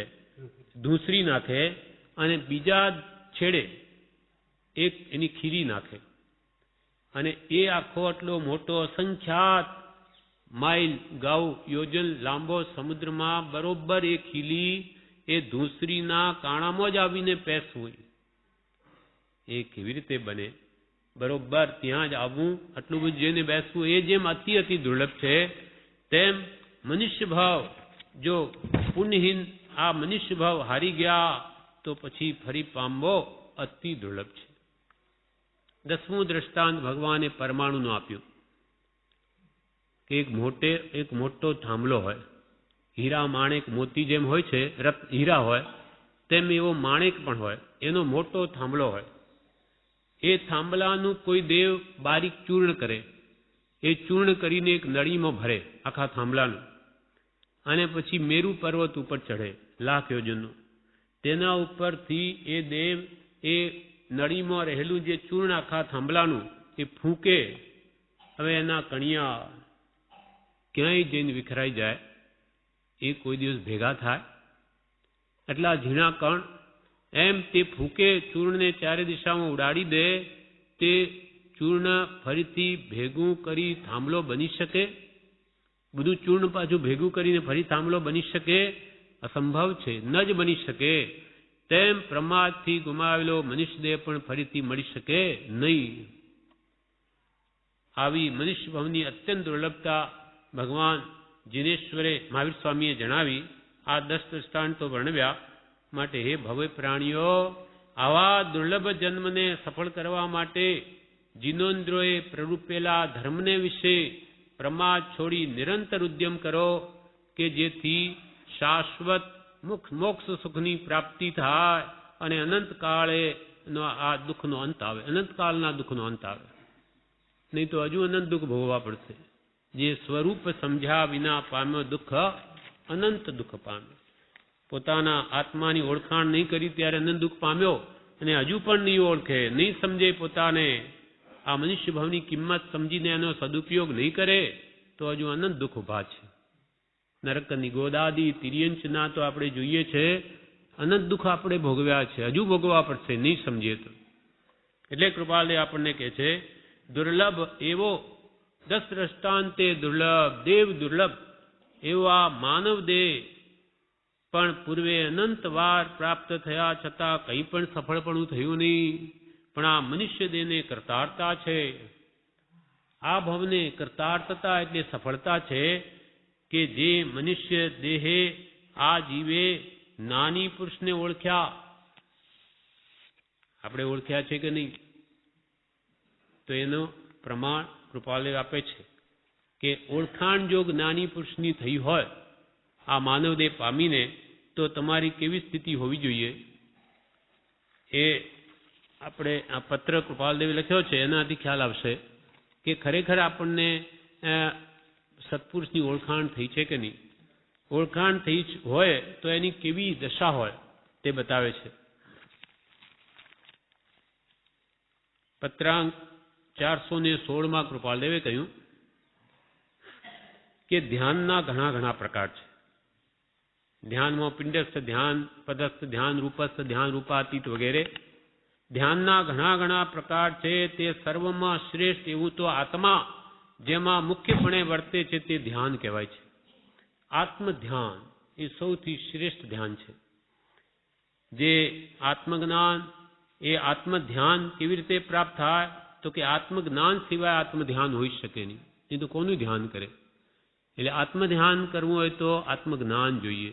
એ આત્મજ્ઞાન કેવી રીતે પ્રાપ્ત થાય તો કે યથાર્થ બોધની પ્રાપ્તિ વડે જ એ બોધ સ્વરૂપ એવા જ્ઞાની પુરુષના સંગ વડે, એના આશ્રય વડે, એને બહુમાન વડે, પ્રેમ વડે એનો બોધ અંતરમાં પરિણમે તો જ આત્મજ્ઞાન થાય. એટલે આત્મજ્ઞાનનું કારણ સત્પુરુષનો બોધ છે. એટલે કૃપાલદેવ અહીંયા કહે છે તે બોધ સ્વરૂપ એટલે જ્ઞાન સ્વરૂપ એવા જ્ઞાની પુરુષનો આશ્રય કે સંગ અને તેને વિશે બહુમાન પ્રેમ એ છે. જ્ઞાની પુરુષનો તેવો તેવો સંગ જીવને અનંત કાળમાં ઘણીવાર થઈ ગયો છે. અનંત કાળથી આપણો આત્મા સંસારમાં છે, કોઈ દિવસ મર્યો નથી. તો અનંત કાળમાં શું એને કોઈ કાળે સત્પુરુષ નહીં મળ્યા હોય? તો કે ભગવાન તીર્થંકરો મળ્યા, એની સભામાં જઈ આવ્યો. પણ આ ભગવાન છે એની આજ્ઞા પ્રમાણે વર્તવાથી જ મારો મોક્ષ છે એ નથી થયું. જેમ કે અહીંયા કોઈ આવે, કોઈ સારું છે, ભક્તિ સારી થાય એમ કરીને એક બે દિવસ રહીને જતો રહે. અહીંયા આવી સારું કહ્યું, ભલે પુણ્ય બાંધ્યું, પણ એ શું કહેવા માંગે છે? જ્ઞાની પુરુષો એને જાણીને તે પ્રમાણે જીવનને પલટાવે નહીં તો કોઈ દિવસે પણ જીવનું કલ્યાણ થાય નહીં. એમ ભગવાન તીર્થંકરોના સમવસરણ જોયા. એ અદ્ભુત રિદ્ધિ દેવતાઈ હોય એ બધું જોઈને બહુ આનંદ પામ્યા કે શું ભગવાનનો ઉપદેશ છે. એ પાછા સંસારમાં ગયા, બધા હતા તેવા ને તેવા બધું ભૂલી ગયા. પાછા રાગ, દ્વેષ, કામ, ક્રોધાદિ ભાવોમાં તન્મય થઈ ગયા. એટલે જે કરવાનું રહી ગયું. એટલે કૃપાલદેવ કહે છે નાની પુરુષનો તેવો તેવો સંગ જીવને અનંત કાળમાં ઘણીવાર થઈ ગયો છે. તથાપિ આ પુરુષ જ્ઞાની છે, માટે હવે તેનો આશ્રય ગ્રહણ કરવો એ જ કર્તવ્ય છે એમ જીવને આવ્યું નથી. આ સત્પુરુષ છે માટે એનું મારે શરણ લેવું, એની આજ્ઞા પ્રમાણે જ વર્તવું એ હજુ સુધી નથી થયું. આ જ્ઞાની છે માટે હવે તેનો આશ્રય ગ્રહણ કરવો એ જ કર્તવ્ય છે એમ જીવને આવ્યું નથી. અને તે જ કારણ જીવને પરિભ્રમણનું થયું છે એમ અમને તો દ્રઢ કરીને લાગે છે. કૃપાલ કે અમને તો આ દ્રઢ કરીને લાગે કે આ જીવે જ્ઞાનીને જ્ઞાની પુરુષ માનીને એની આજ્ઞા ઉપાસી નથી. ઉપાસી હોત તો આજે આ સ્થિતિ હોત નહીં. પત્રાંક 387 કહ્યું કે જીવને સ્વસ્વરૂપ જાણ્યા સિવાય છૂટકો નથી. પોતાના આત્મ સ્વરૂપની ઓળખાણ કર્યા વગર જન્મમરણથી જીવ મુક્ત નહીં થાય. આ નિયમ છે. જીવને સ્વસ્વરૂપ જાણ્યા વિના છૂટકો નથી. એટલે ત્યાં સુધી મોક્ષરૂપી નગરમાં જઈ શકે નહીં. પણ ત્યાં સુધી યથાયોગ્ય સમાધિ પણ નથી, આત્માની સ્વસ્થતા પણ નથી સ્વસ્વરૂપ જાણ્યા વિના. તે જાણવા માટે ઉત્પન્ન થવા યોગ્ય મુમુક્ષુતા અને જ્ઞાનીનું ઓળખાણ એ છે. મુમુક્ષુતા જોઈએ. મુમુક્ષુના નેત્રોમાં આત્માને ઓળખી લે. હવે મુમુક્ષુતા તો છે નહીં તો જ્ઞાનીનું ઓળખાણ કેવી રીતે થાય? મુમુક્ષુ કોણ? તો કે જે મોહાશક્તિથી મૂંઝાય. તે રાગ દ્વેષના સ્ત્રી પુત્રાદિના નિમિત્તો મળે તો એને મૂંઝવણ થાય કે આ મને મોહના નિમિત્ત છે, મને મારો રાગ વધશે, મારે જાગૃતિ અહીંયા રાખવી જોઈએ. તો તે મુમુક્ષુ. તે ઉત્પન્ન થવા માટે મુમુક્ષુતા અને જ્ઞાનીની ઓળખાણ એ છે. જ્ઞાનીને જે યથાયોગપણે ઓળખે તે જ્ઞાની થાય છે. ક્રમે કરીને જ્ઞાની થાય. જ્ઞાની પુરુષની ઓળખાણ, અંતર ઓળખાણ એમના આત્માની જો યથાર્થ થાય તો એ પોતે જ્ઞાની થઈ જાય. સ્તવનમાં પણ કહ્યું, આનંદ ગંજીએ કૃપાલને લખે છે, આનંદ ગંજીએ એક સ્થળે એમ કહ્યું છે કે जिन थई जिनने जे आराधे ते सही जिनवर होवे रे भृंगी इलिका ने चटकावे ते भृंगी जग जोवे रे शट दर्शन जिन अंग भणी दे न्यास सड़ंग जो साधे रे जिन थई ने એટલે સાંસારિક ભાવને વિશે આત્મભાવ ત્યાગીને જે કોઈ જીનને એટલે કેવળ જ્ઞાનીને વીતરાગને આરાધે છે તે નિશ્ચય જીનવર એટલે કેવલ્ય પદે યુક્ત હોય છે. તેને ભમરીને ઈયળનું પ્રત્યક્ષ સમજાયું દ્રષ્ટાંત આપ્યું છે. રાગ દ્વેષ અજ્ઞાનને જીતી લઈ એટલે કે સમ્યક દ્રષ્ટિ થઈને આ જો શ્રદ્ધારૂપ સંકિત લઈને પણ જે જીનને આરાધે તો કાળે કરીને પોતે પણ જરૂર જીન થાય. ભૃંગી ઇલિકાને ચટકાવે, ભમરી ઈયળને ચટકો મારે તે અને ભમ ભમ થયા કરે એ બંધ થાય. બીજો ચટકો મારે એમ ચટકા મારતા મારતા તે ભમરી ભમ ભમ ભમરીનું ધ્યાન કરતા કરતા તે ઈયળ ભમરી બની જાય છે. તેમ સત્પુરુષના સહજાત્મ સ્વરૂપનું ધ્યાન કરતા કરતા પોતે પણ તે રૂપ બની જાય. પણ જ્ઞાનીને ઓળખવા અતિ દુર્લભ છે. જો ઓળખાણ સુલભ હોત તો નિર્વાણ પણ સુલભ જ હોત. જ્ઞાની પુરુષની જે ઉદયાધીન પ્રવૃત્તિ હોય એને જો યથાર્થ ઓળખી શકે તો પછી મોક્ષ પણ સુલભ છે. વળી પત્રાંક 522માં તમે કીધું આમાં કહે છે કે જીવને સત્પુરુષનો યોગ થયે તો એવી ભાવના થાય કે અત્યાર સુધી જે મારા પ્રયત્ન કલ્યાણ હતા તે સૌ નિષ્ફળ હતા. એના પહેલા વાત બીજી કરી શરૂઆતમાં કે જીવને જ્ઞાની પુરુષનું ઓળખાણ થયે તથા પ્રકારે અનંતાનુમદી ક્રોધમાન માયા લોભ મોડા પડવાનો પ્રકાર બનવાયું છે. હા, એનું પરિણામ આવે. જો આપણને જ્ઞાની પુરુષ મળ્યા હોય તો આપણા ક્રોધ માન માયા લોભ મોડા પડે જ. ન પડે તો સમજવું કે હજુ જ્ઞાની મળ્યા જ નથી. મંદ વિષયને સરળતા સહાજ્ઞા સુવિચાર કરુણા કોમળતા આદિગુણ પ્રથમ ભૂમિકાધાર. સત્પુરુષ મળ્યા હોય તો એના કશાયો વિષયો મંદ પડે જ નહીં. તો પછી વિષય વિકાર સહિત જે રહ્યા મતિના યોગ પરિણામની વિષમતા તેને યોગ અયોગ. આપણને સત્પુરુષ મળ્યા તેઓ મોડી ન પડે તો એને સત્પુરુષ મળ્યા જ નથી. ધારણ કરવાની તેમને સંભાવના દેખાય તો મુનિએ તેમ કરવામાં પ્રતિબંધ નથી. પછી ત્યાં જતા કૃપાલદેવને અંબાલાલભાઈ જણાવતા રહે છે ખુશાલભાઈની કેવી સ્થિતિ છે. ભાઈ ખુશાલદાસની તબિયત વિશેષ વૃદ્ધિને પામતી જાય છે. શ્વાસની ઉત્પત્તિ થયેલી છે અને ઉઠવા બેસવાની શક્તિ નથી. સોજા આવ્યા છે, બોલાતું નથી, તેમ ખવાતું નથી. અસાધ્ય રોગનું વેદન કરે છે. આયુષ્ય સ્થિતિઓ તો બચવા સંભવ છે. એમના સમીપમાં કિલાભાઈનું રહેવાનું થાય છે.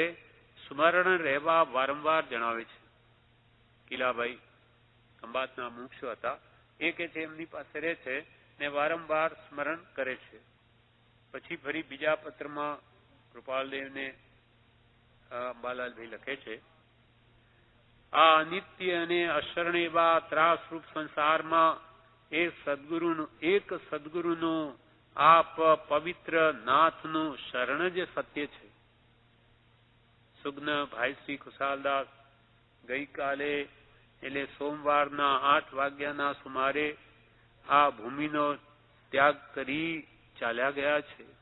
મરણાંતની 2 મિનિટ અગાઉ સુધી સાવધાનીથી પોતે ભક્તિમાં લક્ષ્ય રાખ્યો હતો. તે છૂટતા એના પહેલા 2 મિનિટ પહેલા સુધી તો એમનો લક્ષ્ય ભક્તિમાં હતો. 2 મિનિટ અગાઉ સુધી મરણાંતની 2 મિનિટ અગાઉ સુધી સાવધાનીથી પોતે ભક્તિમાં લક્ષ્ય રાખ્યો હતો. યુવાવસ્થાના પહેલા ભાગમાં પોતે દેહનો ત્યાગ કરી ચાલ્યા ગયા. યુવા વયનો પહેલો ભાગ એટલે 25 કે 30 વર્ષની વચ્ચે એમની ઉંમર હતી. એવો પ્રત્યક્ષ બનાવ જોઈ આ આત્માને દ્રઢત્વ થતું જ નથી અને પોતે તો જાણે મરવું જ નથી એવો દ્રઢ નિશ્ચય રાખેલો છે. અંબાલાલભાઈ પોતા વિશે કૃપાલદેવ લખે છે કે આવું બધું જોઈને પોતાને આમ થતું નથી કે મારે આવું કાળ આવશે, મારે મરવાનું થશે, એવો દ્રઢ નિશ્ચય થતો નથી. પ્રત્યક્ષ બાળ, યુવાને વૃદ્ધ એવા સેંકડો મરણ નજરે જોતા છતાં આ લેખકની છાતી પીગળતી નથી. એ જ આ લેખકની અનંતાનંત મૂળ દશાની અજ્ઞાનતા છે. અલ્પજ્ઞ અંબાલાલના વિધિપૂર્વક નમસ્કાર. કે આવું નજરે જોવા છતાં મારો આત્મા જાગૃત થતો નથી. 4 દિવસ પછી ફરી કૃપાલદેવને પત્રથી જણાવે છે અંબાલાલભાઈ, ઓમ શ્રી સદગુરુભ્યો નમો નમઃ. ખંભાત અષાઢ સુધી એકમ શનિવાર 1952. પરમ કૃપાળુ, પરમ દયાળુ, સહજાનંદી, પૂર્ણ બ્રહ્મ સ્વરૂપી, સદા સ્વરૂપ વિલાસી, નિરહંકારી, નિસ્પૃહી એવા સદગુરુ પરમાત્મા શ્રી રાજચંદ્રજીને નામે પરમોલ્લાસથી ત્રિકર્ણ યોગે ત્રિકાલ નમસ્કાર. અંબાલાલભાઈએ કૃપાલદેવને આટલા વિશેષણો આપ્યા કે પરમ કૃપાળુ, પરમ દયાળુ, સહજ આનંદી, પૂર્ણ બ્રહ્મ સ્વરૂપી, સદા સ્વરૂપમાં રમનારા સ્વરૂપ વિલાસી, નિરહંકારી, નિસ્પૃહી એવા જગતગુરુ લખાયા, એમને ભક્તિ છે, એવા જગતગુરુ પરમાત્મા શ્રી રાજચંદ્રજીને નામે પરમોલ્લાસથી ત્રિકરણ યોગે ત્રિકાળ નમસ્કાર. પરમ પવિત્ર, પરમ કૃપામય પત્ર મળ્યું. વાંચી અત્યાનંદ થયો. ફરીથી પત્ર મળશે એમ ધારી લખવામાં થયેલા વિલંબની ક્ષમાપના ઈચ્છું છું.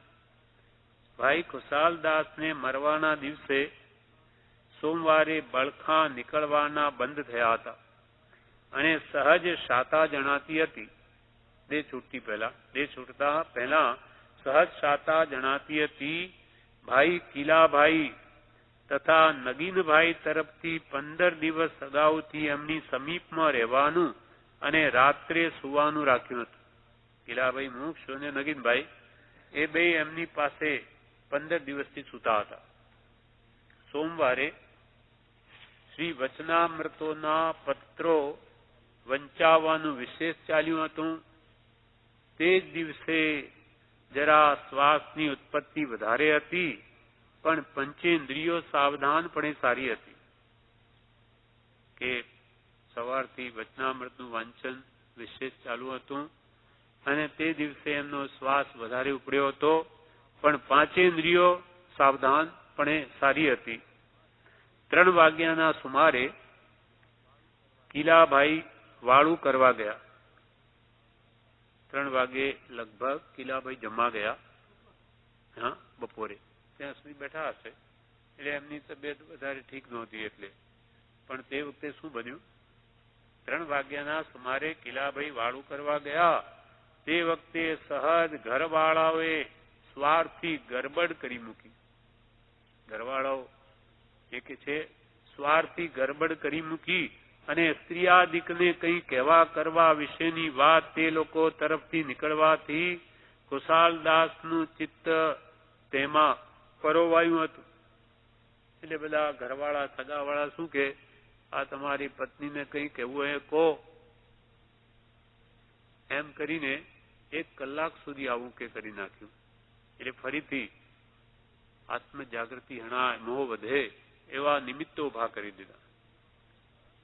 એટલે તે વખતે સહજ ઘરવાળાઓએ સ્વાર્થી ગરબડ કરી મૂકી અને સ્ત્રીયાદિકને કંઈ કહેવા કરવા વિશેની વાત તે લોકો તરફથી નીકળવાથી ખુશાલદાસનું ચિત્ત એમાં પરોવાયું હતું. જે 1 કલાક એ વાતનો પ્રસંગ રહ્યો હતો. 1 કલાક સુધી આવું ચાલ્યું. કિરાભાઈ હતા ત્યાં સુધી તો એમના ભાવ કોઈ રીતે બગડે નહીં, સાંસારિક વાતચીત થાય નહીં. પણ એ ગયા કે આ સગાવાલોએ આવું ઊભું કરી દીધું, એટલે કે જે બધું બગાડી નાખ્યું. કિલાભાઈનું 4 વાગે પાછું આવું થયું હતું. તે વખતથી પ્રથમની વાતનું સમાધાન કરી 6 પદનો પત્ર વાંચવો શરૂ કર્યો હતો.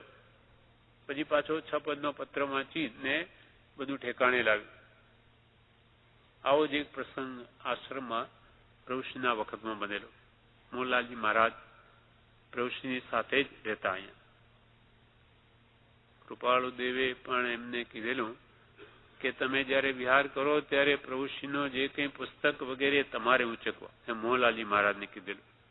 મોહનલાલજી મહારાજ ઠેઠ અંત વખત સુધી અહીંયા જ રહ્યા અને એમનું પણ અદભુત સમાધિ મરણ થયું. હવે અંત વખતે શું થયું કે પ્રભુશ્રી રોજે એમની રૂમમાં આવે. ઉપરની નીચે જ રૂમો હતી. સામે જ્યાં પ્રભુશ્રી ઉપર એમની રૂમ છે એ નીચેની રૂમોમાં જ હતા. એટલે પ્રભુશ્રી રોજે એમને ઉપદેશ આપવા જાય. હવે તે વખતે એકવાર અમદાવાદથી ચંપાબેન શેઠાણી આવ્યા હતા. એટલે ત્યાં આવી અને એમણે મોહનલાલજી મહારાજને કહ્યું કે મને ઓળખો છો, મને ઓળખો છો એમ કહ્યું. ત્યારે એમને આંખ ઉઘાડી. ત્યારે ગયાજી પ્રભુશ્રી કહે કે પ્રભુ બધું બગાડી નાખ્યું. હવે કોને ઓળખવા છે, બધું ભૂલવું છે. તમે હું કોણ છું, તમારો કાકો છું કે મામા છું કે ભાઈ છું, એ બધું ભૂલવાનું છે. એટલે તે વખતે આવા મોહના નિમિત્તો આપણા માટે એ તો બની ગયું ને પ્રભુશ્રી કે આ બધું બગાડી નાખ્યું. એટલે ફરી ઉપદેશ આપીને એમનો ઉપયોગ સ્થિર કર્યો. એટલે અંત વખતે આપણે એવો સમય આવે કોઈને ભેગા કરવાની પૂરતું એ સાચવવું કે આ એનું કઈ ભાવ બગડી ન જાય, દૂર રાખવા. કોઈને ઓછું આવી જાય પોતાના સગા સંબંધને લઈને તો પણ ત્યાં રડકકળ કરે નહીં, કઈ બીજી વાત કરે નહીં. ત્યાં તો માત્ર આત્માર્થ જે સત્પુરુષના વચનો કે મંત્ર સિવાય બીજી કોઈ વાત મરનાર પાસે હોવી ન જોઈએ. કેમ કે એમનું જો મરણ સુધરે તો એનો તો ભાવ ભવો ભવ સુધરે. અને રાગ મોહને લઈને જો ત્યાં આવું વાતાવરણ કરી દે તો એ દેહ છૂટનારનો તો ભાવ બગડી જાય. એક જ ભાવ નહીં, ભવો ભાવ બગડી જાય.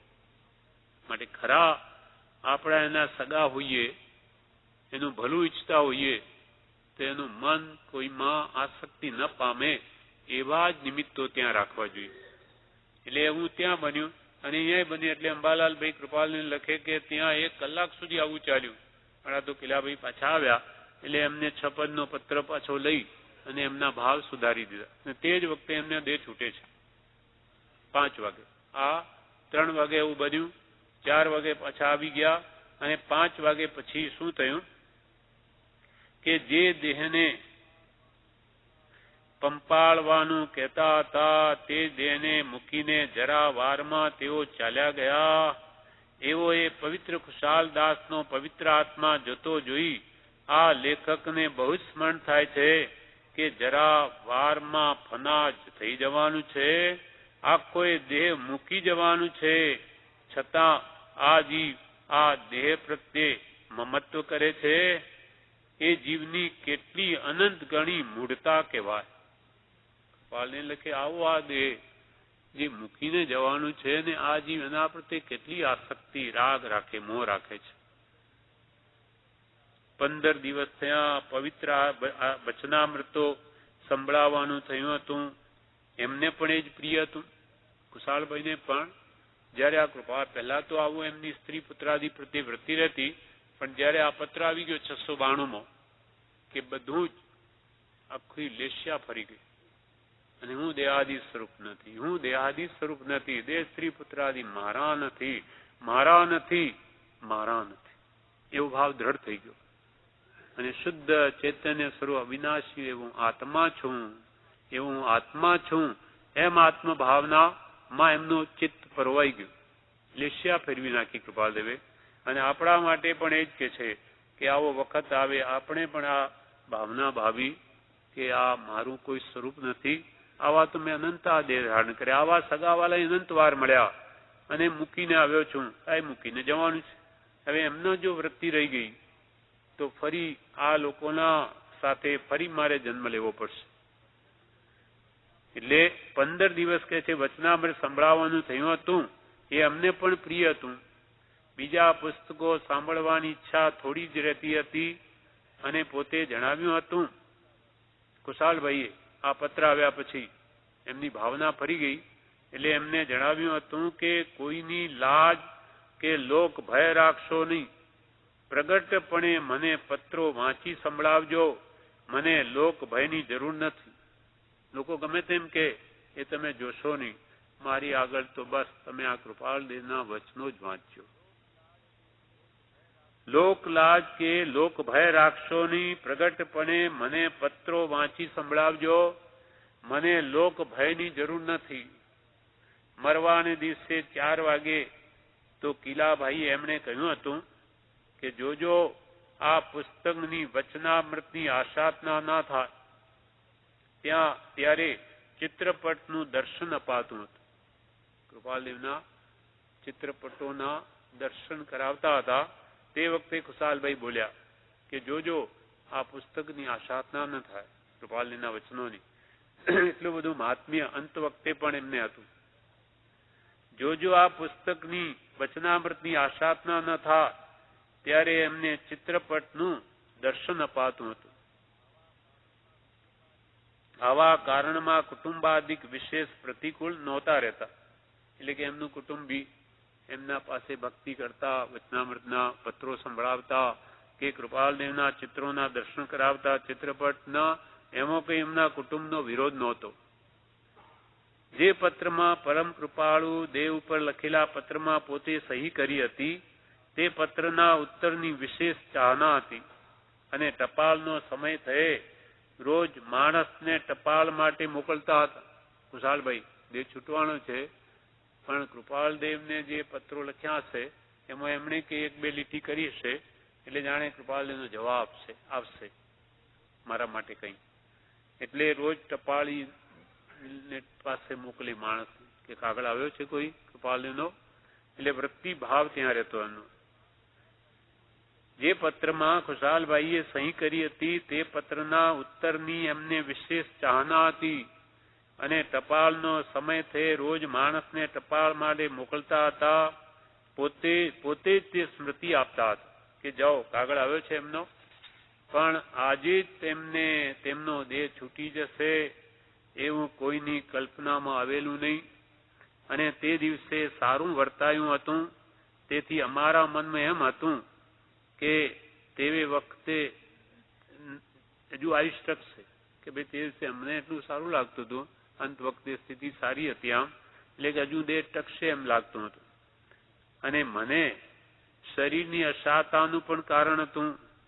4 વાગ્યે સ્ત્રીયાદિકની સ્વાર્થી ગરબડની વાત સાંભળી એમ વિચાર થયો હતો કે આ વખતે એ બિચારા આત્માનું એમાં ચિત્ત ક્યાં પરોવાયું માટે હું જાઉં.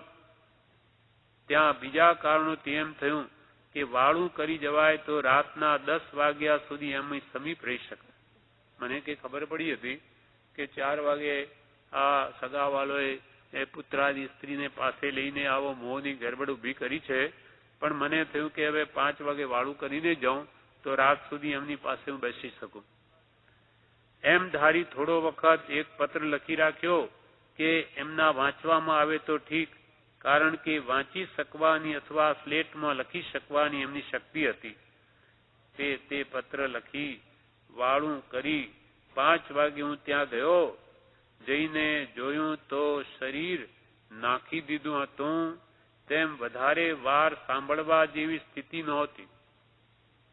તેથી 2-2 મિનિટે નાખી દીધું. એટલે કે દેહ છૂટી ગયો નહોતો, પણ એકદમ શિથિલ થઈ ગયા હતા કે હવે એમનો દેહ છૂટી જશે એમ લાગતું હતું. એટલે અંબાલાલભાઈએ શું કર્યું?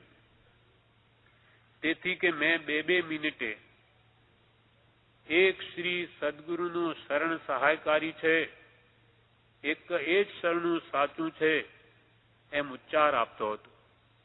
અંબાલાલ કે દર 2 મિનિટે એક કૃપાળદેવનું શરણ સાચું છે, એ જ કર્તવ્ય છે એવા હું એમને સ્મૃતિ આપતો હતો. દર 2 મિનિટે એક શ્રી સદગુરુનું શરણ સહાયકારી છે, એક શરણ એ જ શરણ સાચું છે એમ ઉચ્ચાર આપતો હતો. જે ઉચ્ચાર પોતે સાંભળી આંખ ઉઘાડી માથું હલાવી હા કહેતા હતા. હું જયારે 2-2 મિનિટે કહું તો હા બરોબર છે, તમે કહો છો બરોબર છે.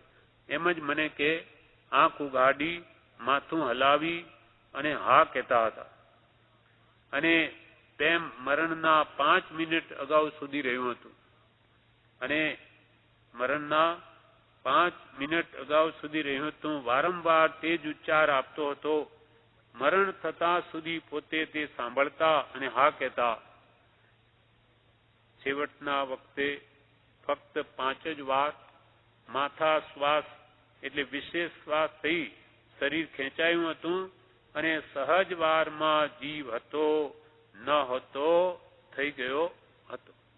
કે ઠેઠ સુધી મેં સ્મરણ મંત્ર રાખેલું, સ્મૃતિ પણ આપતો અને છેલ્લે 5 વાર વિશેષ શ્વાસ માથાભાર થયો અને દેહ છૂટી ગયો. અહોહો, હે પ્રભુ, તે વખતનો જીવને જરા પણ વિચાર થતો નથી કે પાછું વાળી આ જીવ જોતો નથી. તે આ આત્માનું કેટલું બધું અજ્ઞાન છે. મુનિશ્રી લલ્લુજી પણ વખતો વખત ત્યાં જતા હતા. કૃપાલજીને લખે અંબાલાલભાઈ. અને એ સ્મરણમાં રહેવું એમ કહેતા હતા. પ્રભુશ્રી પણ ત્યાં જઈને એ જ કહેતા હતા કે એ સ્મરણમાં રહેવું, એ કૃપાળુ દેવનું શરણ રાખવું ને એમનું સ્મરણ રાખવું. પ્રથમથી જ કેટલાક પ્રત્યાખ્યાન મુનિ સમીપે લીધા હતા અને એ વગેરે સહજ જાણવા માટે લખી જણાવ્યું છે. જે પચખાણ વગેરે પ્રભુશ્રી પાસે એમને લીધા હતા એ વગેરે પ્રથમથી જ કેટલાક પ્રત્યાખ્યાન એટલે પચખાણ બ્રહ્મચર્ય પરિગ્રહ ત્યાગ વગેરેના એ મુનિ સમીપે લીધા હતા. એ વગેરે સહજ જાણવા માટે આપને લખી જણાવું છું. ક્ષમાપના ઈચ્છું છું. અલ્પજ્ઞ અંબાલાલના વિધિપૂર્વક નમસ્કાર. આ પ્રમાણે અહીંયા જે તમે તથા શ્રી મુનિ પ્રસંગોપાત ખુશાલદાસ પ્રત્યે જવાનું રાખશો. આજ ખુશાલદાસ એમના પ્રત્યે જવાનું રાખશો. બ્રહ્મચર્ય અપરિગ્રહાદિ યથાશક્તિ ધારણ કરવાની તેમને સંભાવના દેખાય તો મુનિએ તેમ કરવામાં પ્રતિબંધ નથી. એટલે આજ્ઞાનો અતિક્રમ નથી આપી શકાય મુનિએ, એમની ઈચ્છા હોય તો. પછી કહે છે છેલ્લું આ પત્રમાં, શ્રી સદગુરુએ કહ્યો છે એવા નિર્ગ્રંથ માર્ગનો મને સદાય આશ્રય રહો. એ તો કરી ગયા, કૃપાલુ લખી ગયા અને આ ખુશાલભાઈ કામ કરી ગયા, અંબાલાલભાઈ સમાધિમણ કરી ગયા. હવે આપણા માટે છે, આપણે હજુ બાકી છે. એટલે આપણે પણ અંત વખતે સમય બધાને આવવાનો છે. તે વખતે આપણો વખત એટલે ચાલ્યો ના જાય, ઉપયોગ ચૂકી ન જઈએ.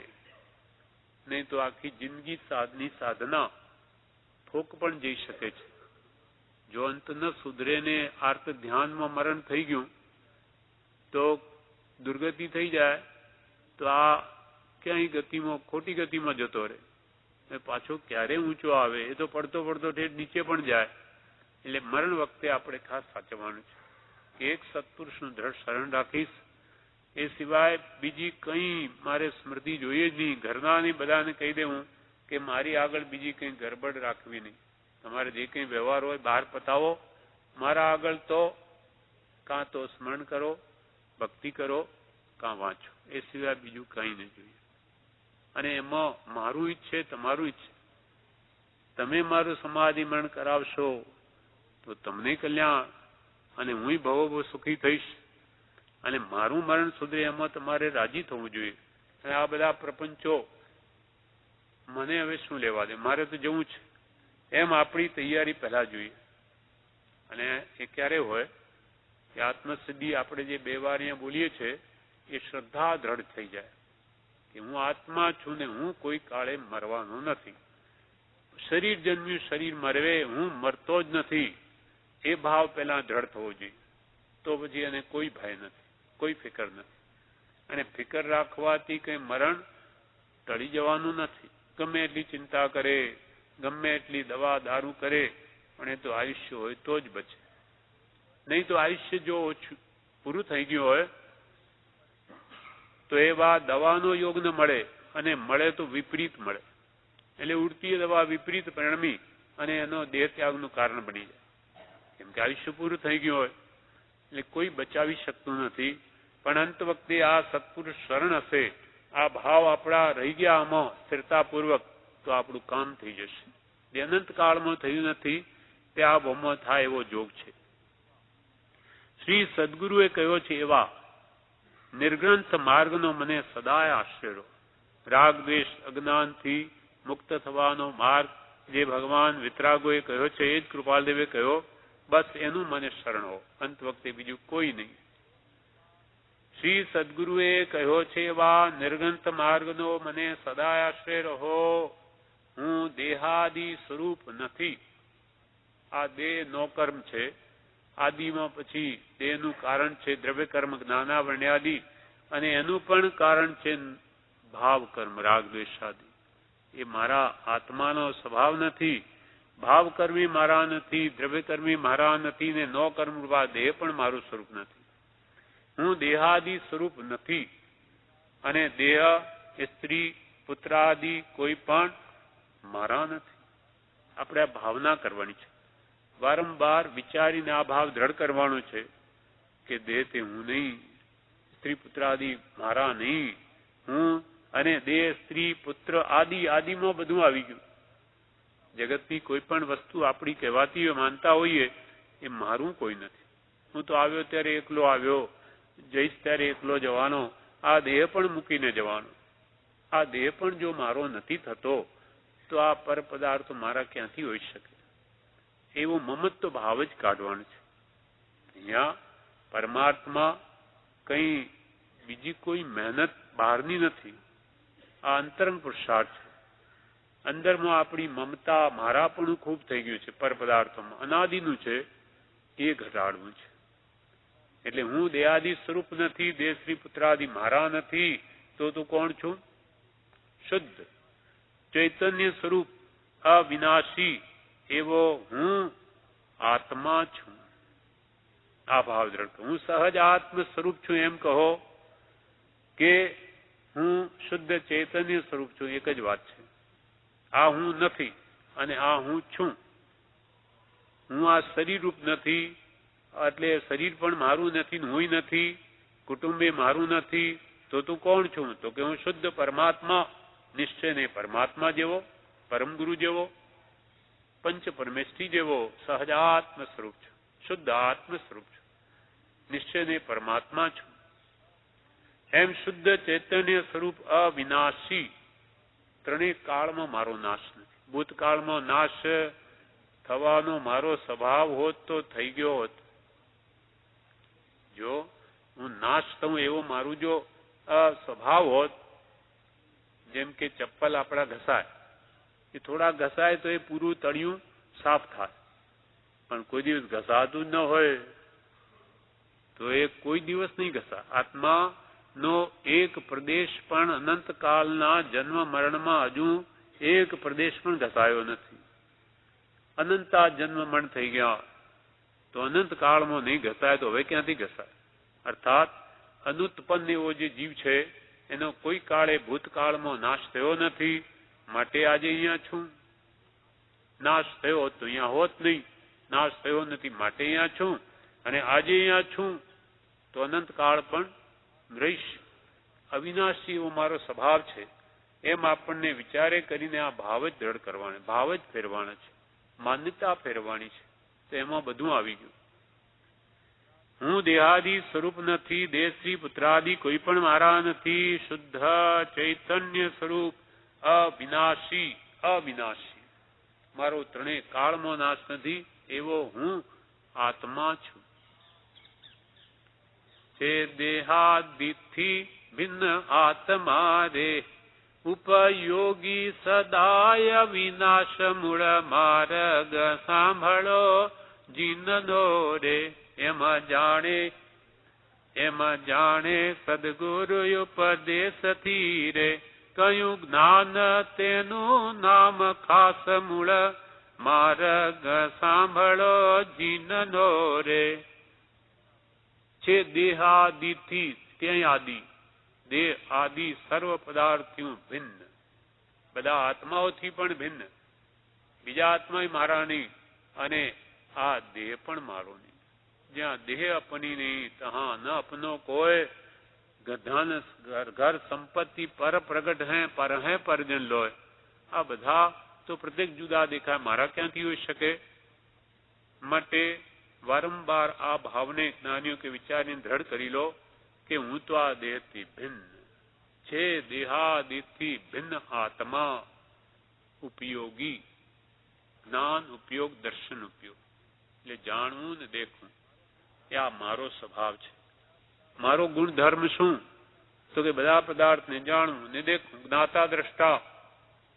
એમ ઉપયોગી સદા અવિનાશ. ત્રણેય કાળમાં મારો નાશ નથી.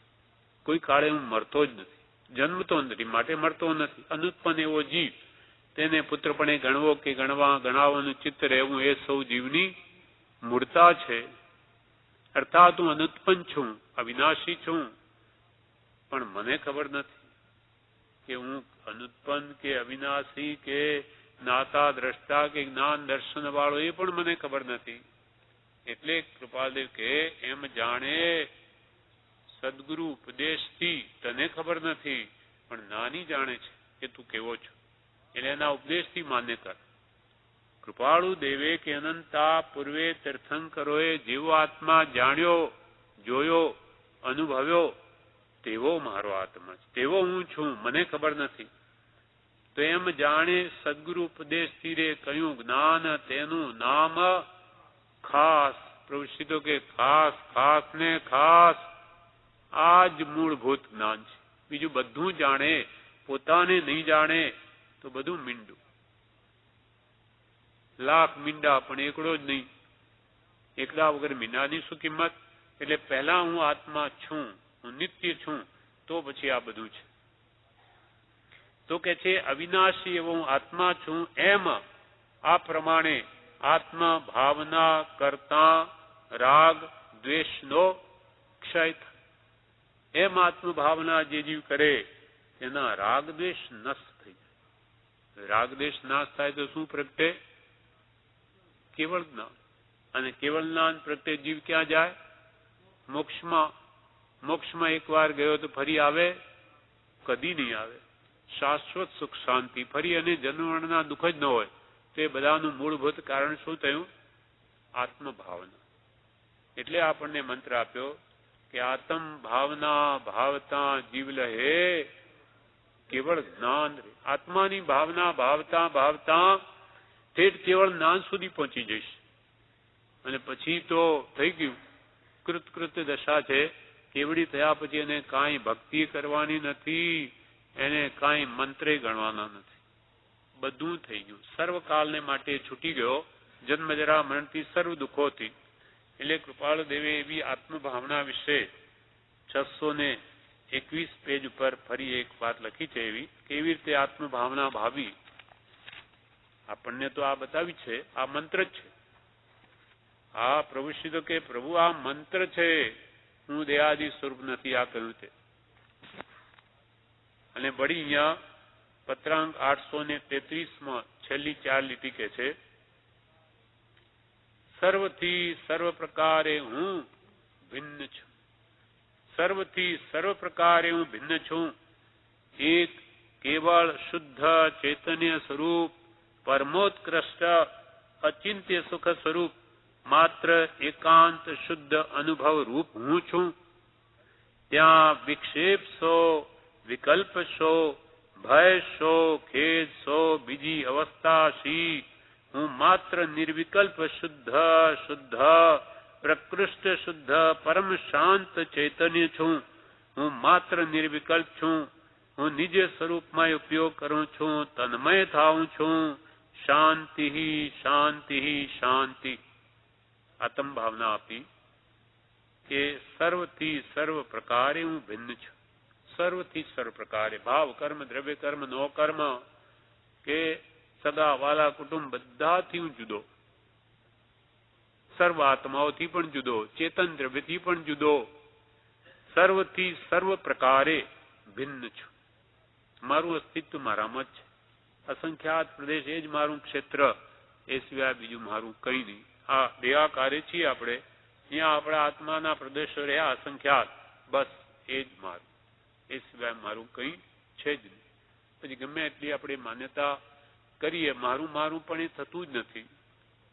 આપણા પૂર્વજો પણ મારું જ કહેતા હતા, બાપ દાદા, આ મારો પુત્ર કે મારું ઘર, છતાં એ મૂકીને ગયા. પુત્ર આપણે એમના હતા તો કે એમની સાથે ગયા નહીં, કે ઘર મકાન આદિ એ કહેતા હતા મારું ઘર, મારા સગા, કોઈ એમને અનુસર્યું નથી. બધું જ એમને અહીંયા જ મૂકીને જવું પડ્યું છે. આ સ્થિતિ આપણી થવાની છે. ગમે એટલું આપણે મારું મારું કરીએ, મારું થતું જ નથી. અને મામત્વ ભાવથી જ જીવ બંધાય છે, મમતાથી બંધાય છે. નિર્મમ જીવ મુકા યા તે ગાઢ પ્રયત્ન સે નિર્મમ કરો પાર. ઇષ્ટોપદેશ નામનો ગ્રંથ છે, તેમાં પૂજ્યપાદ સ્વામીએ એમ કહ્યું કે આ જીવ મારાપણાથી જ બંધાય છે. મારાપણું મૂકી દે, ભલે ઘરમાં રહે, જાય તો ક્યાં સંસારમાં જ રહે, જ્યાં સુધી મોક્ષને ન પામે. પણ મારાપણું જો મુકાઈ ગયું તો એને બંધ નથી. નાની પુરુષો ક્યાં રહે? ઘરમાં જ રહે, આ સંસારમાં જ રહે. હજુ દેશવીરતી હોય, શ્રાવકના વ્રત હોય તો ઘરમાં જ હોય, કૃપાલની જેમ.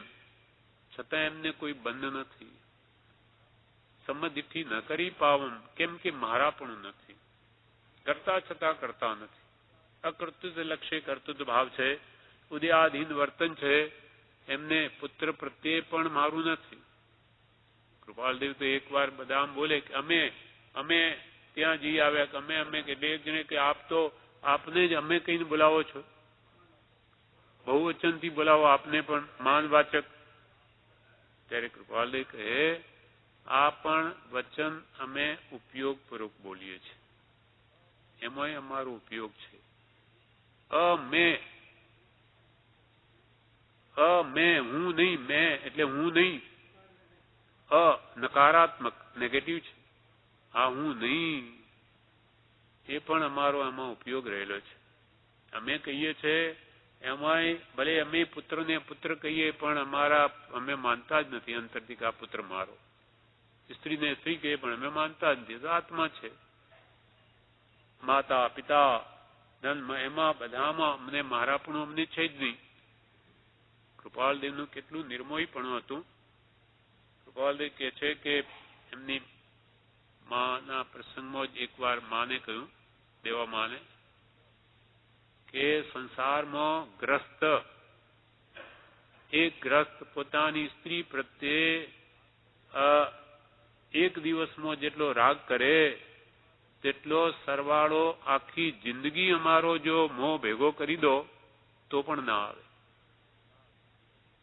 એક દિવસનો ગ્રસ્તનો જો રાગ સ્ત્રી આદિ પ્રત્યેનો અમારી આખી જીવનનો પૂરો ભેગો કરો તો પણ એના સમકક્ષ ના આવે. એટલે ઘરમાં રહેતા છતાં કેટલા અલિપ્ત છે, નિર્મોહી છે, માટે છૂટે છે.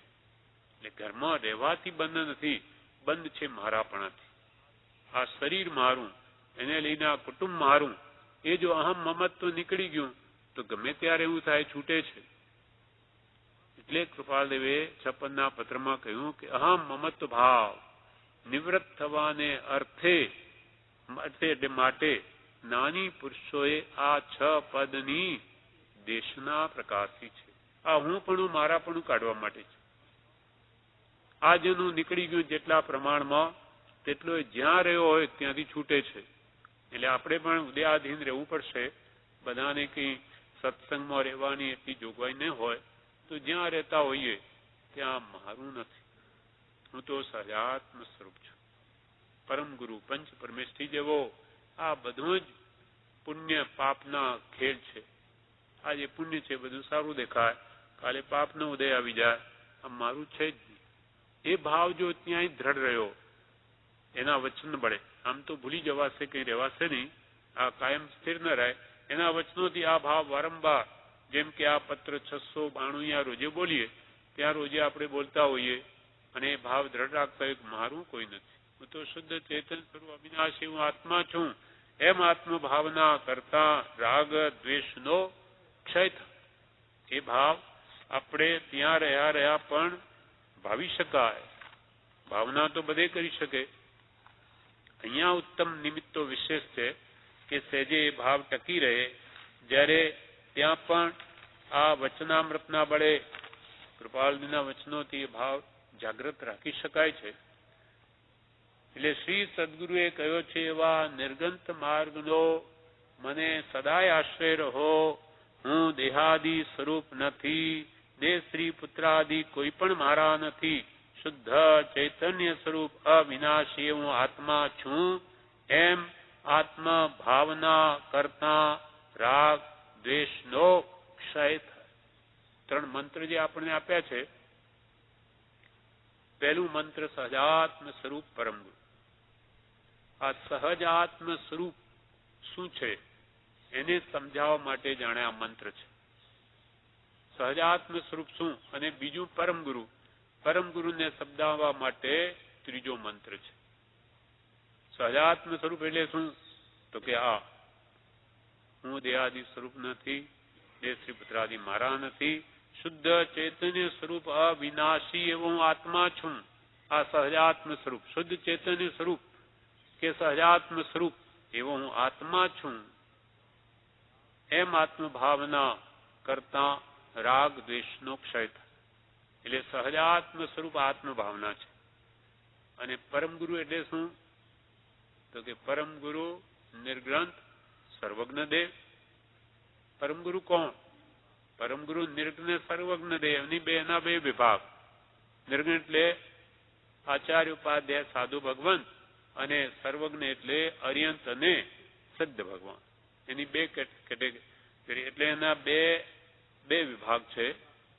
એક તો પરમાત્મા સ્વરૂપને સંપૂર્ણ પામેલા એવા અર્યંત અને સિદ્ધ, તે તો થયા સર્વજ્ઞ દેવ. અને નિર્ગ્રંથ થયા જે સર્વજ્ઞ થવાના છે, એ જ માર્ગમાં આગળ ધપી રહ્યા એવા આત્મજ્ઞાની આચાર્ય ઉપાધ્યાય અને સાધુ ભગવાન, એ નિર્ગ્રંથ પુરુષોમાં આવી ગયા. એટલે પરમ ગુરુના બે ભેદ. પરમ ગુરુ કેવા? પરમ ગુરુ નિર્ગ્રંથ સર્વજ્ઞ દેવ. અને સહજાત્મ સ્વરૂપ શું, તો કે આ આત્મ ભાવના, એ જ સહજાત્મ સ્વરૂપ છે. એટલે હું આત્મા છું, આ બધું મારું કંઈ નથી, એમ ભાવ જો દ્રઢ રહ્યો. અને પરમ ગુરુ એટલે પંચ પરમેષ્ઠી જેવો હું પણ પરમાત્મા છું, હું જેવો તેવો નથી. આ હાડકા ચામડારૂપ હું નથી, હું તો ભગવાન છું. અપ્પા સો પરમપ્પા, આત્મા જ પરમાત્મા છે.